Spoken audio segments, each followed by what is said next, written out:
eo amin'ny pejy politika kosa indray tafitra indrindra miady amin'ny kolikoly izay mahazo voany eo amin'ny mpitantana ambony eto amin'ny firenena dia iara-iasa amin'ny antenimieram-pirenena ny afo sindikaly izay efa nanatateraka ihany koa ny fitarainan'izy ireo teny amin'ny Bianco dia hojerentsika ny sary izay tateriny Vola Ravoavy sy Tsirakoto Arsan.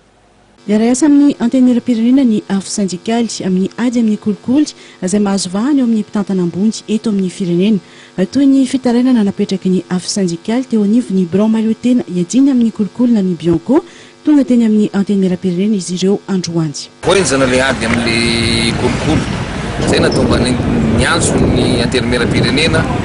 nanao assemblée plénière zareo teo dia natsona zay nanaraka an'le assemblée plénière nametrany andreo retina ity amin'izareo zany le plainte dépositiny copine le plainte napetraka ny tany Bianco miantso anareo député zahay iaraka aminay mongotra an'ity kolikoly eto Madagasikara ty tafahoatra loatra ny kolikoly ataon'ireo mpitondra dia karazana sationany amin'ireo kolikoly reo ihany zany misy marché fictif tafahoatra eto Madagasikara zareo misy marché 18 marché zao nanamboarana EPP eto Madagasikara nomena olona tokana mampiasa prête-nom zany dia fa kolikoly tafahoatra volo mandeha amin'ny dizaine de milliards ange zany misy koa marché